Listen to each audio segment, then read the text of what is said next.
Welcome to this week's episode of Success in Women.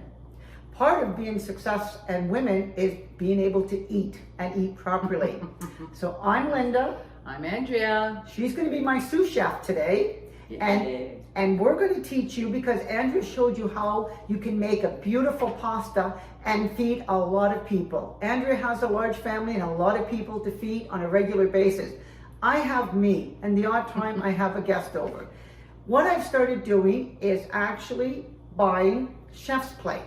Now you can buy, there's all kinds of other companies that provide food, and it makes 2 servings each meal. So what I do is I have a meal for my dinner, and then I have my lunch the next day. Most of them on average are about 30 minutes to make. Wow. It takes me a lot longer, Andrea, I have to say, because I'm constantly reading. The back comes with step-by-step ingredients, Right. but I don't have a sous chef.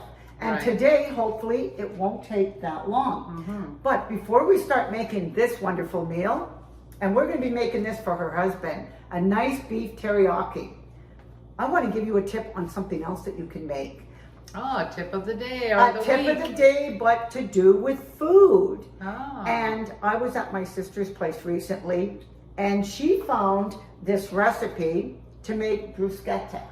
And why I like it, and we're into the summer holidays now where tomatoes will be plentiful soon, and it's easy enough to make the bruschetta topping, or you can buy it already in a container.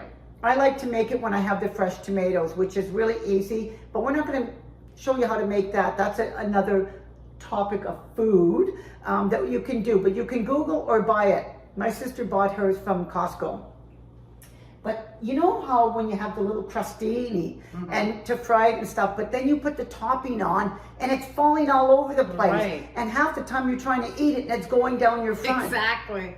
So what she learned was, you take the inside of a white bread, you cut that out, so cut all the crust off, you stick it in a muffin tin. After when you got the squares, you put the butter and garlic, and you put it in the oven and toast it. So what you have are these little toasted garlic cups. Oh, wow. What a great idea. Oh my God, it's fantastic. And then you just fill it with the And bruschetta. Yes. Yummy. Oh my goodness. I'm gonna try that. Simple, and yet now your guests won't have them falling all over or all over your floor because it went over the top of the bread. Oh, that's a great idea. Good tip, Linda. Wonderful thing. So now with the chef's plate, what we're going to do, we've got the recipe. It tells you all the ingredients that you need. We've got our bok choy here. We've got our carrots ready for Andrea to cut. We've got our hamburger we're going to be using, and all the other things. Now do we have the water? Nope. What we're going to do is we're going to water. start actually with making the rice first. And again, we're not going to go through absolutely everything on camera because you don't need it. You can read it. But one of the things we're going to be doing is putting it all together and showing up, I'll say, at the end how you fry it up and put it together. And ladies, if you're working and you're tired, but you still want to have a decent meal, you can come home and within 30 to 40 minutes on average, you've got this beautiful meal. So we're going to start with making the rice, get that ready, and then we're going to start chopping up the vegetables. It's a nice jasmine rice too. Oh yeah, and I've had some of the recipes with basmati rice.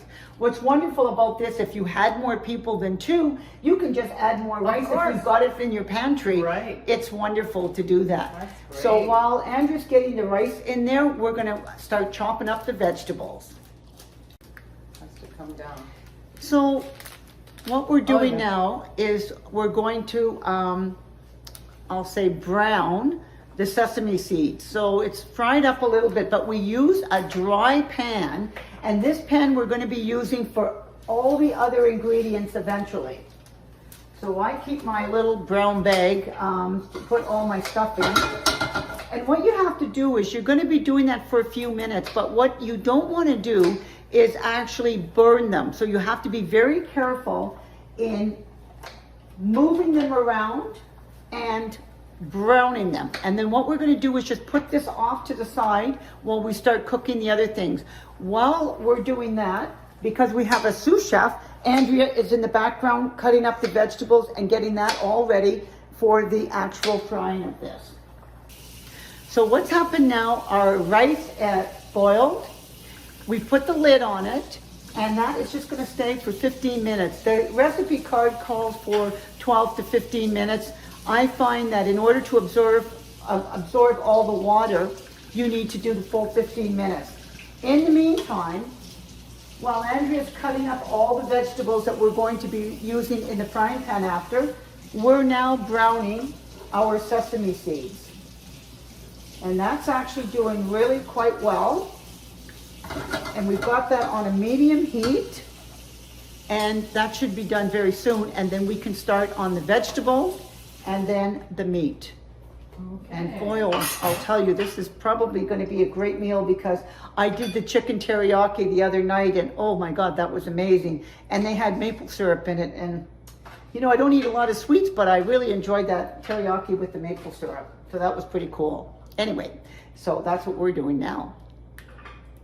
So as you can see, we've got our sesame seeds nice and golden, and we're going to move that into a little dish and keep that off to the side for later. And our rice is boiling away, even though it's on very minimal heat.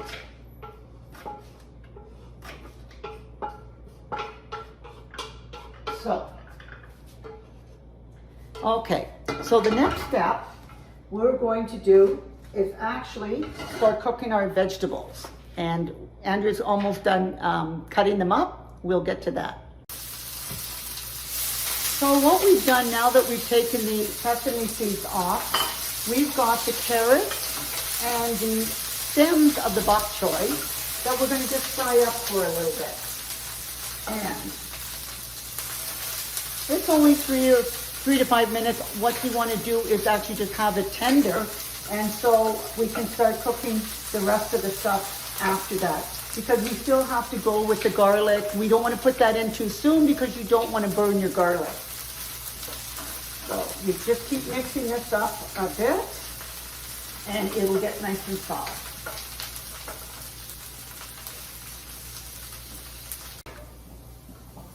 So you can see how nicely our vegetables are doing. And what we're going to do now is actually transfer the rest of the vegetables and cook that up in the same frying pan for a couple of minutes, 1 to 2 minutes. Now you have to know your stove and if you were doing things with the oven, because all stoves and ovens cook differently. When I was mentioning about the rice, gas stoves actually cook a lot faster than I have an electric stove. And so I will be shutting the rice off after 12 minutes and not the normal 15 that I would do on my electric stove. The vegetables are going to be just softened up, the garlic and the leaves of the bok choy. And once that's done, we're just going to transfer it all into a bowl, and then we're going to use the same pan to actually cook the meat. We'll just give that a little tad more. And I'm going to shut off my rice, because it'll even still keep cooking. Yeah, there we go. I've shut off the rice right now because it looks like the water is all gone. And remember, ladies, when you're doing this, never open the lid for the rice. Once you get it started, you can turn down the heat, you can take it off the heat, you can do whatever you want, but don't open the lid if you want perfect rice. So now our vegetables look like they're really nicely done. Okay, the fun part. So now we've got our beef. We're going to open that up. And in the meantime, what's happening right now is that we've got the pan with our oil, and all we're doing is heating that up a bit before we stick in our ground beef. So we're going to break that up. It's been on the gas stove a little bit, so there you can tell it's already. So Linda, I was asking you earlier about the packaging, how it's delivered, how it's stored.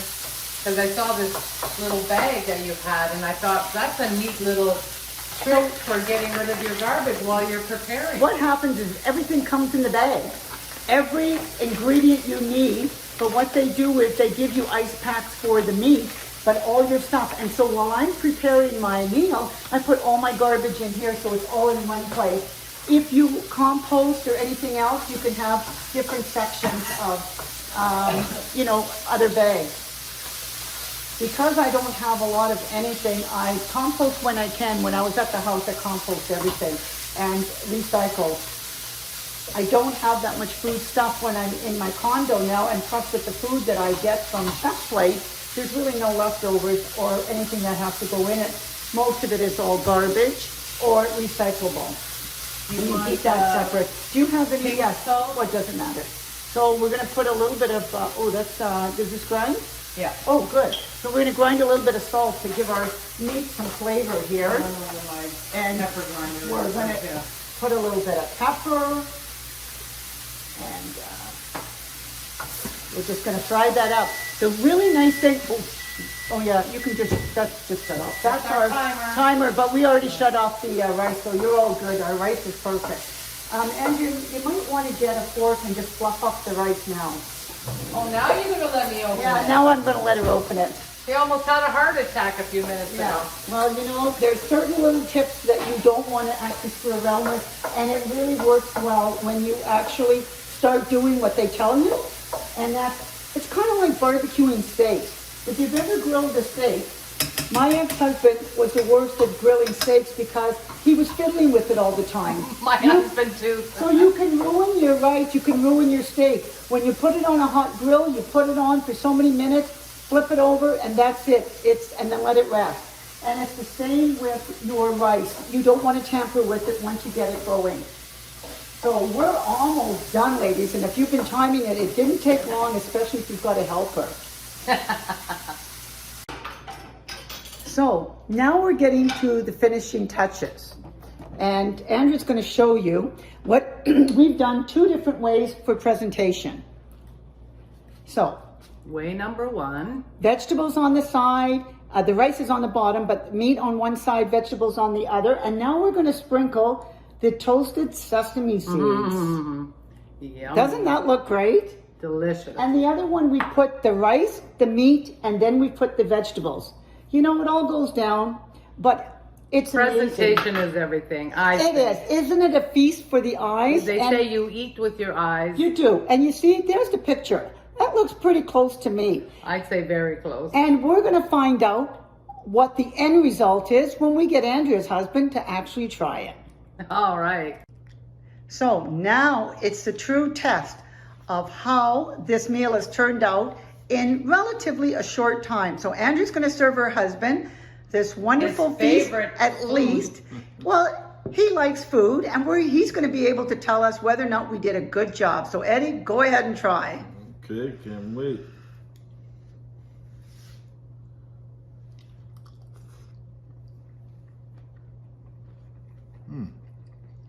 I need another spoonful. It's all yours. How do you like it? So if your spouse came home from work and had to serve you this, would you be a happy man? Very happy. Instead of the fast foods that you get out there? Very happy. This has a lot of ingredients in it, very tasty, and even looks healthy for you. I think it is. And I don't have to cook tonight. And there you go. We did this in a very short time, and it's wonderful. We're not promoting Chef's Plate necessarily. As I mentioned, there's a lot of places that are out there, but this is one of the ones that I use, and you should try as well. Andrea did some wonderful things recently that she is going to talk to you about before we sign off. So this week, my girlfriend and I got together with her sister, who is visiting here from Poland. And of course, I love homemade pierogies. So the other day, I went over there and we cooked up 200 pierogies. Now, I didn't think to film it, but my hands were busy. But we did snap some pictures. And I'm gonna cook this up so Linda can have a taste because she loves them too. But look for the pictures. I will be posting the pictures on Success in Women and Instagram. you can and Instagram, and you can see all the work that we did in making these beautiful little pierogies. I can't wait to try it, Andrea, because my mother, being Ukrainian, used to make amazing pierogies, but stopped years ago. So, anyway, ladies, if you've enjoyed this episode, remember to like, Share, subscribe. please. We can't do it without you. Until next week, this is Linda And Andrea. saying, see you later. Bye, ladies.